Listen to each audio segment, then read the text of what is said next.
다 함께 새롭게 번역된 사도신경으로 우리의 신앙을 고백하겠습니다. 나는 전능하신 아버지 하나님 천지의 창조주를 믿습니다. 나는 그의 유일하신 아들 우리 주 예수 그리스도를 믿습니다. 그는 성령으로 잉태되어 동정녀 마리아에게서 나시고 본디오 빌라도에게 고난을 받아 십자가에 못 박혀 죽으시고 장사된 지 사흘 만에 죽은 자 가운데서 다시 살아나셨으며 하늘에 오르시어 전능하신 아버지 하나님 우편에 앉아 계시다가 거기로부터 살아있는 자와 죽은 자를 심판하러 오십니다. 나는 성령을 믿으며 거룩한 공교회와 성도의 교제와 죄를 용서받는 것과 몸의 부활과 영생을 믿습니다. 아멘.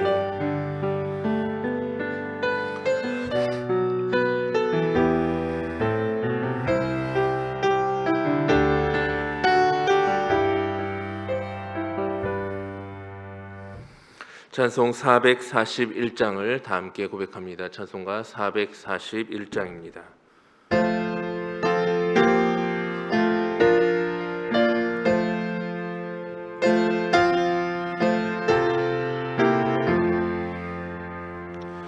은혜 구한 내게 은혜의 주님, 은사 원한 내게 은사의 주님, 신유 구한 내게 신유의 주님, 나의 마음속에 지금 오셨네.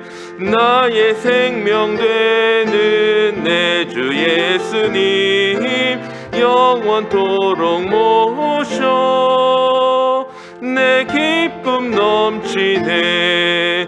말씀 위에 서서 내 뜻 버리고 감정을 버리고 말씀에 서니 불완전한 믿음 완전해지고 내가 이제부터 주만 붙드네. 나의 생명 되는 내 주 예수님, 영원토록 모셔 내 기쁨 넘치네. 나의 모든 욕심 던져버리고 내가 염려하며 계획하던 것 믿고 기도하며 주께 맡기고 주의 뜻을 따라 살기 원하네. 나의 생명 되는 내 주 예수님, 영원토록 모셔 내 기쁨 넘치네. 믿음으로 닻을 주께 던지고 끊임없이 주를 찬송하면서 저는 나를 위해 일해왔으나 이젠 주만 위해 힘써 일하리. 나의 생명 되는 내 주 예수님, 영원토록 모셔 내 기쁨 넘치네. 나의 소망 되는 구주 예수님, 이 세상에 다시 강림하겠네. 나의 등불 밝혀 손에 들고서 기쁨으로 주를 맞이하겠네. 나의 생명 되는 내 주 예수님, 영원토록 모셔 내 기쁨 넘치네. 아멘. 오늘 하나님께서 우리에게 주신 말씀은 요한일서 2장 1절에서 6절까지의 말씀입니다. 요한일서 2장 1절에서 6절까지의 말씀은 신약 388쪽에 있는 말씀입니다. 기록된 하나님의 말씀 우리 한 절씩 교독하여 읽도록 하겠습니다. 제가 먼저 1절의 말씀을 봉독합니다. 나의 자녀들아, 내가 이것을 너희에게 쓰면 너희로 죄를 범하지 않게 하려 함이라. 만일 누가 죄를 범하여도 아버지 앞에서 우리에게 대언자가 있으니 곧 의로우신 예수 그리스도시라.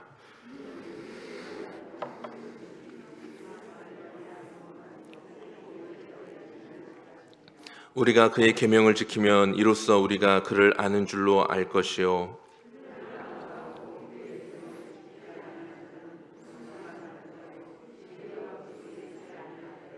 누구든지 그의 말씀을 지키는 자는 하나님의 사랑이 참으로 그 속에서 온전하게 되었나니 이로써 우리가 그의 안에 있는 줄을 아노라. 그의 안에 산다고 하는 자는 그가 아멘. 지난 2020년 기독교계 시민단체인 기독교 윤리 실천 운동에서 국민 1000명을 대상으로 실시한 2020년 한국 교회의 사회적 신뢰도 여론조사의 결과 몇 가지를 말씀을 드리려고 합니다. 이 여론조사에 따르면 응답자의 63.9%, 거의 64%라고 볼 수 있겠죠. 64% 정도 되는 사람들이 한국 교회를 신뢰하지 않는다, 한국 교회를 믿지 않는다라는 충격적인 답변을 하였습니다. 심지어 목사에 대한 신뢰 여부는 이보다 더 높습니다. 한국 교회를 64% 정도가 믿지 않는다라고 했는데 심지어 목사님은 68%의 사람들이 신뢰하지 않는다라는 답변을 내놓았습니다. 그와 더불어 기독교인의 말과 행동에 믿음이 가는가에 대한 질문에는 65.3%가 신뢰하지 않는다라고 답변하였고, 종교별 신뢰도는 가톨릭과 불교에 이어 세 번째 순서를 차지했는데 이것도 비슷비슷하게 세 번째가 된 것이 아니라 가톨릭은 30%, 불교는 26.2%, 기독교는 18.9%로 다른 종교에 비해 신뢰도 또한 많이 떨어져 있음을 보여주고 있습니다. 우리는 우리 스스로 세상의 소금과 빛이라며 세상을 향해 선한 영향력을 끼치고 있다라고 생각하지만 정작 세상이 우리 그리스도인들을 바라보는 시각은 그렇지 않다라는 것이 이 여론조사를 통하여 드러나게 되었습니다. 그리고 이 설문에서 기독교를 신뢰하지 않는 가장 큰 이유를 윤리와 도덕적인 문제가 있어 보인다라는 답변을 하였고, 이를 개선해야만이 기독교의 신뢰도가 다시 올라갈 수 있다라는 답변 역시 내놓았습니다. 그리스도인, 말 그대로 예수 그리스도를 믿는 이들을 가리키는 이 말이 예수님을 더 신뢰할 만하고 따를 만한 분으로 만들어가는 것이 아니라 이 그리스도인이라는 말이 오히려 예수님을 더 믿지 못하게 하는 걸림돌이 되어버리고 만 것입니다. 하나님을 안다라고 하는 이들의 삶이 성경과 너무 다르기에 예수 그리스도를 안다라고 말하는 사람인 그리스도인들의 삶이 예수 그리스도와 너무나 차이가 나기에 세상은 더 이상 그리스도인들과 그들이 모인 교회를 신뢰하지 못하고 있는 것은 아닐까요? 누가복음 14장 34절과 35절에 주님은 정체성을 잃어 영향력이 사라진 그리스도인에 대하여 이렇게 경고하고 계십니다. 소금이 좋은 것이나 소금도 만일 그 맛을 잃으면 무엇으로 짜게 하리요? 땅에도 거름에도 쓸데없어 버려지느니라. 들을 귀 있는 자는 들을지어다 하시니라. 물론 우리의 삶이 완벽하게 예수 그리스도와 일치하여 예수님의 삶이 곧 우리의 삶이 되고 우리의 삶이 곧 예수 그리스도의 삶이 되는 그런 이야기는 이상적인 그런 주장으로 보여질 수도 있습니다. 아니, 어떻게 내가 예수님과 같이 될 수 있을까? 아니, 어떻게 나의 삶이 예수님과 동일해질 수 있을까? 이것은 그저 이상적인, 꿈에서나 말할 수 있는 이야기다라고 생각할 수 있습니다. 왜냐하면 세상 그 누구도 완벽하게 예수님의 삶을 그대로 실천해낼 수 있는 이가 없기 때문입니다. 그렇다면 이대로 그냥 자포자기한 채 어차피 우리는 어떻게 해도 예수님과 같이 될 수 없어, 우리는 이제 어떻게 해도 예수님처럼 살아갈 수는 없어 라고 자포자기한 채 세상의 평가는 무시하고 그저 우리끼리 그냥 서로 최선을 다하자라고 격려하면서 우리의 신앙생활을 유지해가는 것이 다일까요? 아닙니다. 우리가 걸어가는 길이 비록 실수가 있을 수 있고, 우리가 걸어가는 길에 넘어짐과 방황이 있다 할지라도 다듬고 또 다듬어서 우리의 삶이 더욱 하나님을 닮아가고 예수님을 보여줄 수 있는 삶으로 변화될 때 우리의 그 작은 몸부림이 모여져서 세상을 변화시킬 수 있는 힘이 될 수 있는 것입니다. 오늘 사도 요한은 우리에게 세상을 변화시켜갈 그리스도인이 어떠한 모습으로 나아가야 하는지 그 방향을 제시해주고 있습니다. 먼저 요한은 그리스도인들이 그리스도가 누구인지를 확실하게 할 때 세상을 변화시킬 수 있는 힘이 생기게 됨을 말씀하고 있습니다. 오늘 1절의 말씀 우리 같이 한번 읽어보도록 하겠습니다. 1절입니다. 나의 자녀들아, 내가 이것을 너희에게 했음은 너희로 죄를 범하지 않게 하려 함이라. 아버지 앞에서 우리에게 대언자가 있으니 곧 의로우신 예수 그리스도라. 아멘. 요한은 나의 자녀들아, 내가 이것을 너희에게 했음은 너희로 죄를 범하지 않게 하려 함이라 라고 말씀하고 있습니다. 우리 그리스도인이 그리스도인으로서의 정체성을 분명하게 할 수 있는 것은 우리 안에 죄에 대한 인식을 어떻게 하고 있느냐에 결정되어질 수 있습니다. 우리 인류의 가장 중차대한 문제가 죄에 있으며 그 죄의 문제를 해결할 수 있는 유일한 길이 예수 그리스도에게 있음을 분명하게 믿고 따르는 이들을 우리가 무엇이라 부릅니까? 그리스도인이다 라고 부릅니다. 그런데 그리스도인들이 이 죄에 대한 의식을 제대로 갖지 못하고 죄와 타협하며 죄를 짓는 것에 대한 두려움과 문제의식을 가지지 못함으로 인하여 세상을 변화시킬 수 있는 힘을 상실하게 되었고 세상에서 신뢰를 잃어버리게 된 것입니다. 이 죄의 문제를 해결할 수 있는 유일한 길이 성경에 너무나 명쾌하고도 분명하게 제시되어져 있습니다. 오늘 본문 1절 후반부에도 그 분명하고도 확실한 길이 제시되어집니다. 만일 누가 죄를 범하여도 아버지 앞에서 우리에게 대언자가 있으니 곧 의로우신 예수 그리스도라. 우리가 죄를 짓지 않는 것이 가장 우선입니다. 우리의 연약한 성품과 우리의 완악한 마음이 그렇게 내버려 두질 않습니다. 우리가 죄를 짓지 않는 것이 최우선이지만 우리의 삶이 어찌 죄와 완전히 동떨어진 삶을 살아갈 수 있겠습니까? 우리는 늘 죄와 가까이 있습니다. 머릿속으로 죄를 범하고 우리의 행동으로 죄를 범하고 우리의 말로 죄를 범합니다. 결국 우리는 죄를 범할 수밖에 없는 연약한 인생임을 자각해야 합니다. 그러나 그 죄를 지을 수밖에 없는 것에서 그쳐지지 않습니다. 사랑과 은혜가 풍성하신 우리 아버지 되시는 하나님은 우리의 죄의 문제를 그냥 내버려 두지 않으시고 그 죄의 문제를 해결할 수 있는 길을 열어주셨습니다. 그분이 바로 의로우신 예수 그리스도이십니다. 마태복음 1장 21절의 말씀 우리 한번 찾아볼까요? 신약성경 맨 앞 찾기 그렇게 어렵지 않으니까요. 신약성경 맨 앞에 있는 마태복음 1장 21절.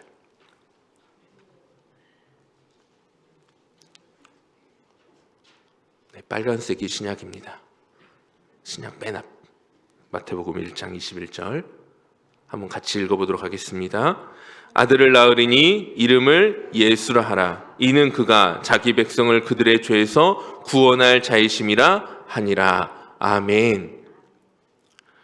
예수님의 이름의 뜻, 예수라는 그 이름의 뜻, 그 뜻이 바로 자기 백성을 그들의 죄에서 구원할 자, 이게 예수님의 이름의 뜻입니다. 우리가 믿는 예수님이 그 이름 자체가 자기 백성을 죄에서 구원할 자라는 그 뜻을 가지고 태어나셨습니다. 예수님은 우리의 죄를 구원하여 주시기 위하여 우리에게 오신 분이십니다. 그리고 그분의 이름 뒤에 붙은 그리스도라는 뜻은 기름 부음을 받은 자, 다른 표현으로는 메시아를 의미합니다. 유대인들은 이 메시아를 단순하게 위대한 정복자 혹은 강대국의 압제에서 자유를 주는 해방자의 의미로 받아들였습니다. 그렇지만 우리 예수님은 진정한 왕으로, 진정한 제사장으로, 진정한 선지자로 이 땅의 모든 인류의 문제를 해결할 수 있는 진정한 메시아로 이 땅 가운데 오신 분이십니다. 왜냐하면 이 그리스도 기름 부음을 받은 자, 구약시대의 기름 부음을 누가 받았습니까? 왕이 받았고 제사장이 받았고 선지자가 받았습니다. 예수님은 우리에게 진정한 왕으로, 진정한 제사장으로, 진정한 선지자로 우리 가운데 오신 분입니다. 그러기에 우리는 그분을 향하여서 예수 그리스도다라고 부르고 있습니다. 그리고 예수 그리스도는 그 완전하신 능력을 가지고 우리 앞에서 우리를 대언하여 주시는 진정한 대언자가 되어 주십니다. 여기 사도 요한이 사용하고 있는 이 대언자라는 단어는 헬라어로 파라클레토스라는 단어를 사용합니다. 이 파라클레토스라는 단어는 요한복음에서도 등장하고 있는데 요한복음에서 어떠한 단어로 이 단어가 번역되었냐면 보혜사라는 단어로 번역되어진 단어입니다. 예수님께서 하나님 앞에서 우리 죄에 대한 보혜사, 변호인, 대언자가 되어주신다는 사실을 사도 요한은 분명하게 우리에게 증거해 주고 있습니다. 우리 그리스도인들은 우리가 고백하고 있는 이 예수 그리스도가 누구신지에 대한 이 사실을 분명하게 알고 있어야 합니다. 우리가 예수 그리스도가 누구인지 확실하게 알지 못하면서 알지 못하면 우리 죄에 대한 문제를 우리는 그 앞에서 흔들릴 수밖에 없습니다. 예수님이 우리 죄의 구원자이시다. 예수 그리스도가, 이 그리스도가 나의 모든 인생의 왕이 되어주시고 나의 인생의 제사장이 되어주시고 나의 인생의 진정한 선지자가 되어주신다는 이 사실을 확실하게 알지 못한다면 우리의 삶에 닥쳐오는 그 죄악의 문제 앞에서 우리는 흔들리고 넘어질 수밖에 없는 것입니다. 우리 죄의 문제를 우리 스스로 해결하다가 오히려 더 깊은 죄의 늪에 빠져들어갑니다. 그래서 우리가 세상을 변화시키기 위해, 세상에서 우리가 다시 그리스도인으로서 그 정체성을 분명하게 하기 위해 먼저 우리는 우리 주 예수 그리스도가 어떤 분이신지 분명하게 알고 나아가야 합니다. 그분은 우리 죄에서 우리를 구원하실 구원자이십니다. 그분은 죄로 인해 함락당한 우리 심령을 다시 하나님의 나라로 변화시켜 통치해 주실 수 있는 유일한 왕이십니다. 그분은 도저히 우리 스스로 하나님께 아무런 변명도 하지 못하는 그때에 우리 죄가 이미 십자가의 은혜로 깨끗하게 되었음을 선포하여 주심으로 하나님 앞에서 우리의 참된 대언자가 되어주시는 분이십니다. 우리 예수 그리스도는 우리의 구원자이시고 우리의 왕이시고 우리의 대언자이십니다. 이 사실을 우리가 분명하게 알고 있을 때 우리가 세상에서 세상을 변화시킬 수 있는 힘을 다시 얻게 되는 것입니다. 두 번째로 요한은 우리가 예수 그리스도께서 행하신 일을 분명하게 믿을 때에 우리가 세상을 변화시킬 수 있는 힘이 생기게 됨을 말씀하여 주고 있습니다. 예수님께서 이 땅에 우리 죄를 구원하시기 위한 구원자로 우리 인생의 진정한 왕으로 이 땅에 오셔서 감당하셨던 일은 바로 자기 자신을 우리 죄를 위한 화목 제물로 자신을 내어 드리신 것입니다. 2절의 말씀도 우리 한번 같이 볼까요? 2절의 말씀을 함께 다시 한번 읽어봅니다. 그는 우리 죄를 위한 화목 제물이니 우리만 위할 뿐 아니요 온 세상의 죄를 위하심이라. 아멘. 저와 여러분뿐 아니라 온 세상의 죄를 감당하시기 위하여 우리 주님은 친히 자기 자신을 화목 제물로 드리셨습니다. 그리고 우리는 이 사실에 대한 분명한 믿음이 있어야 합니다. 예수님께서 화목 제물이 되셨다는 이 사실이 그저 다른 이들을 위한 사건이 아니라 예수님께서 화목 제물이 되셨다는 이 사건이 그저 타인을 위한, 다른 사람을 위한 사건이 아니라 바로 나 때문에, 내 죄 때문에 일어난 사건임을 분명하게 믿을 때에 우리가 이 세상을 변화시킬 수 있는 힘이 생기게 되는 것입니다. 지금 여러분은 이 사실을 어떠한 마음으로 받아들이고 계십니까? 우리 예수님께서 죄로 인하여 단절된 하나님과 우리 사이를 다시 화목하게 하기 위한 제물이 되어주심으로 우리가 다시 하나님을 향하여 나아갈 수 있는 이 놀라운 은혜를 입게 되었다라는 사실, 이 사실에 대하여 확실하고도 분명한 믿음을 가지고 계십니까? 이 사실이 우리에게 확실하게 믿어질 때 우리 삶은 더 이상 어둠과 절망으로 물들지 않습니다. 우리의 모든 죄가 예수 그리스도의 화목 제물 되어 주심으로 다 덮어졌습니다. 그 죄가 얼마나 크든지 얼마나 더럽든지 아무런 상관이 없습니다. 아무리 큰 죄도 예수 그리스도의 십자가 사랑으로 다 덮어졌고, 아무리 더러운 죄도 예수 그리스도의 십자가 사랑으로 깨끗하게 씻겨졌습니다. 예수님께서 화목제물 되어 주심으로 말미암아 우리의 모든 죄는 다 해결되어졌습니다. 그런데 왜 여전히 우리의 마음은 죄로 인하여 억눌려 있습니까? 우리의 심령에는 여전한 그 죄로 인한 우울감과 괴로움이 가득 차 있습니까? 이 놀라운 은혜에 대하여 참 기쁨과 감사와 감격이 넘치는 삶으로 하나님께 영광 돌리기에도 부족한데, 이 놀랍고도 감격스러운 예수 그리스도의 십자가 사랑 앞에서 우리는 왜 아직도 절망과 낙심 속에서 허우적거리고 있는 것입니까?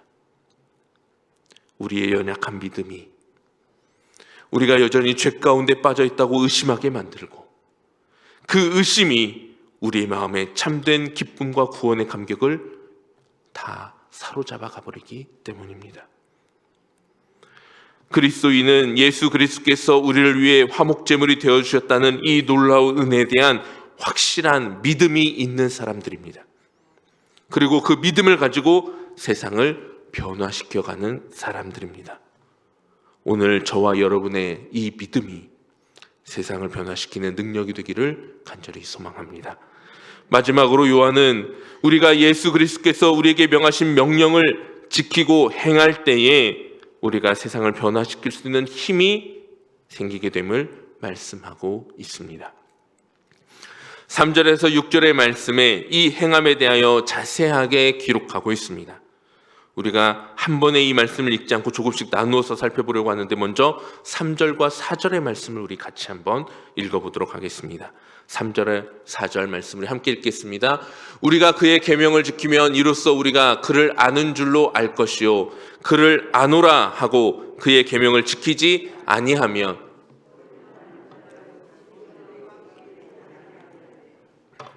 아멘. 우리의 삶의 자리에서 우리가 예수 그리스도와 얼마나 깊은 관계가 있는지를 알 수 있는 증표가 바로 이것입니다.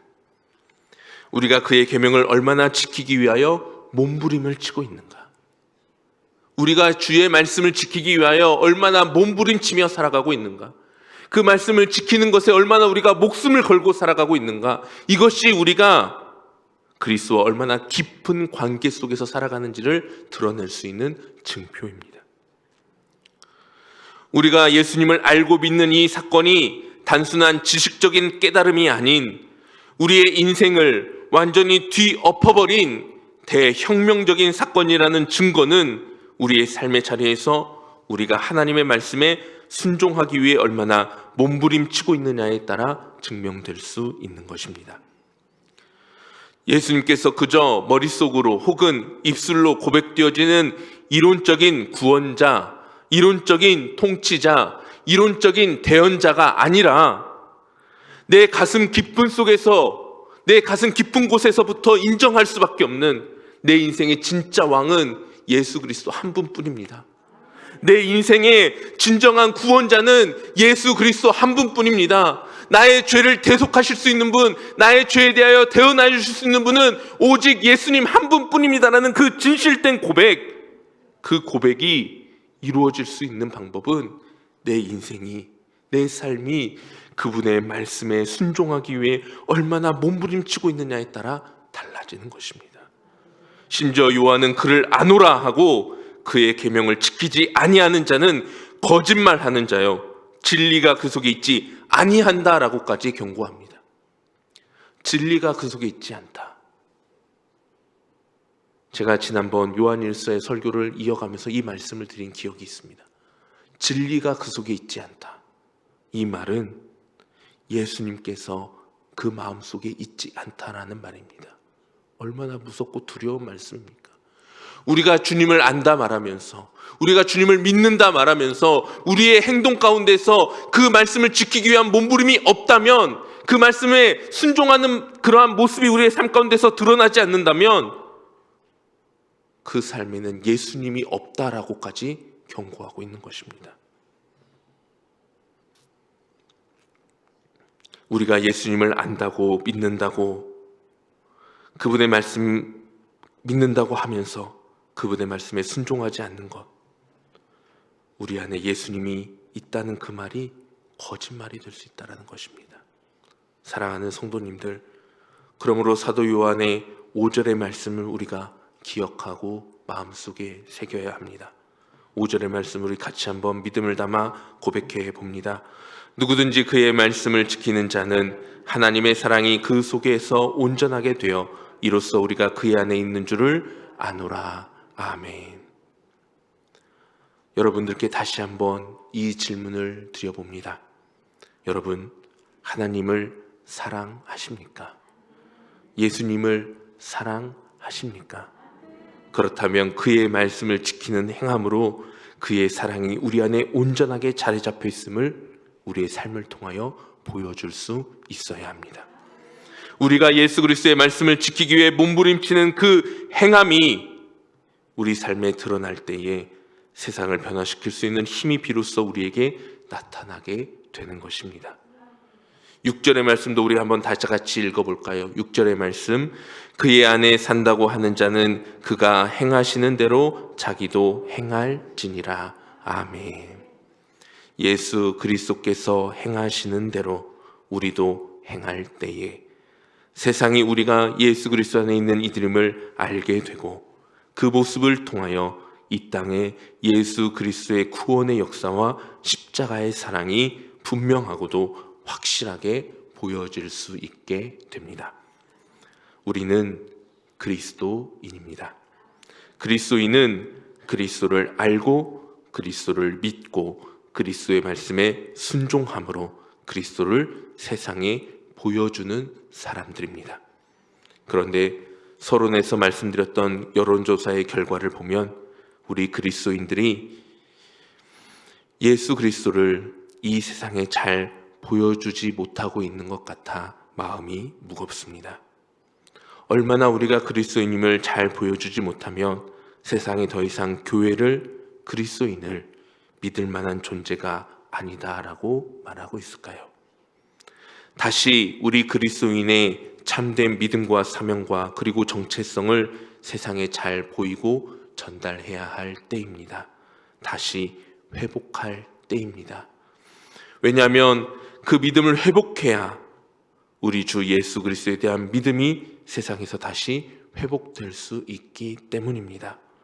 그러기 위해 오늘 요한이 우리에게 명령하고 있는 그리스도인으로서 그리스도를 잘 알고 믿고 예수 그리스도의 말씀을 지키기 위해 몸부림치는 그 그리스도인의 삶을 우리가 살아내야 합니다.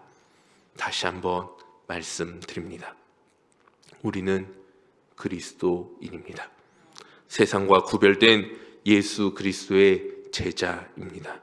바른 그리스도인이 되기 위해 세상 가운데 예수 그리스도의 그 분명한 사랑을 보여주기 위해 우리는 더욱 예수 그리스도를 알기에 힘쓰고 예수 그리스도를 잘 믿기에 힘쓰며 예수 그리스도의 말씀을 지키고 행하기 위해 몸부림치는 삶이 되어야 합니다. 그 모습으로 다시 이 땅 가운데 교회를, 예수 그리스도의 그 은혜와 사랑을 보여줄 수 있는 저와 여러분이 되기를 주님의 이름으로 간절히 축원합니다. 기도하겠습니다. 사랑과 은혜가 풍성하신 아버지 하나님, 하나님의 은혜와 사랑에 감사를 드립니다. 오늘 주의 말씀을 통하여 우리가 예수 그리스도를 알고 믿고 행하는 그 삶이 얼마나 중요한지 다시 한번 깨닫게 하여 주시니 감사를 드립니다. 우리의 삶을 통하여 더욱 하나님의 은혜와 사랑을 깊이 알게 하여 주시고 주의 말씀 안에서 우리가 바로 서서 하나님의 나라를 온전히 이루어갈 수 있는 믿음 가운데 서게 하여 주옵소서. 하나님의 은혜와 사랑에 감사하는 마음을 담아 드린 귀한 예물을 주님께서 기쁘게 흠양하여 주시고, 그저 물질로만 드리는 것이 아니라 이제는 우리의 삶을, 우리의 마음을 온전히 올려드릴 수 있는 우리 모두가 되게 하여 주옵소서. 모든 영광 주께 돌리기를 소망하옵고 이 모든 말씀 우리 주님 예수 그리스도의 이름으로 기도드립니다. 아멘. 주신 말씀 생각하며 찬송 288장을 함께 고백합니다. 찬송 288장입니다.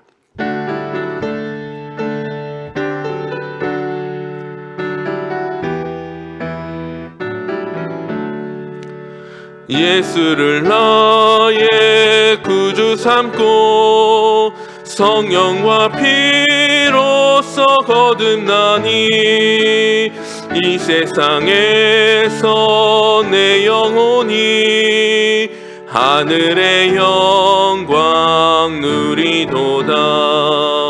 이것이 나의 간증이요 이것이 나의 찬송일세.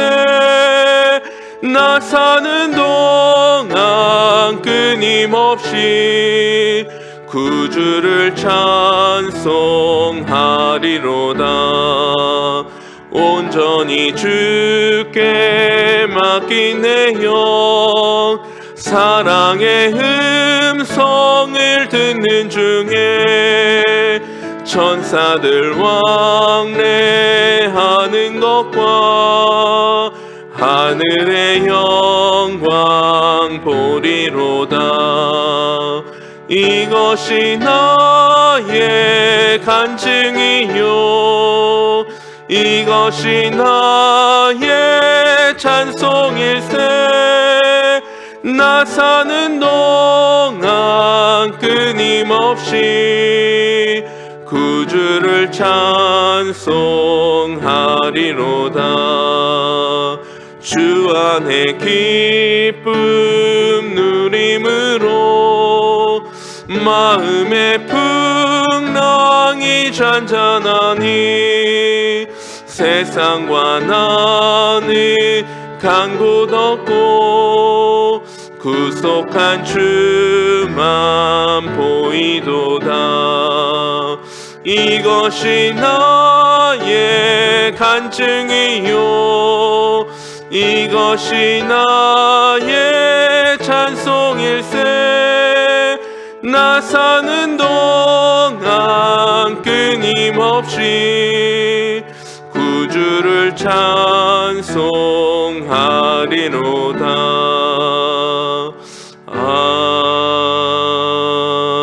아멘. 교회 소식을 전해드립니다. 유아 세례가 25일 3부 예배 시간에 있습니다. 돌아오는 11일 오전 10시 40분 과관리센터 1층 스테반실에서 유아 세례 교육이 있습니다. 참고해 주시기 바랍니다. 위임 목사님께서는 다른 일정으로 인하여서 총회 평신도위원회 수련회 참석이 취소되었습니다. 다른 교회 소식은 주보를 참고하여 주시기 바랍니다. 주님께서 가르쳐 준 기도로 수요 예배를 마칩니다. 하늘에 계신 우리 아버지여, 이름이 거룩히 여김을 받으시오며 나라의 마옵시며 뜻이 하늘에서 이룬 것 같이 땅에서도 이루어지이다. 오늘날 우리에게 일용할 양식을 주옵시고 우리가 우리에게 죄 지은 자를 사하여 준 것 같이 우리의 죄를 사하여 주옵시고 우리를 시험에 들게 하지 마옵시고 다만 악에서 구하옵소서. 대개 나라와 권세와 영광이 아버지께 영원히 있사옵나이다. 아멘.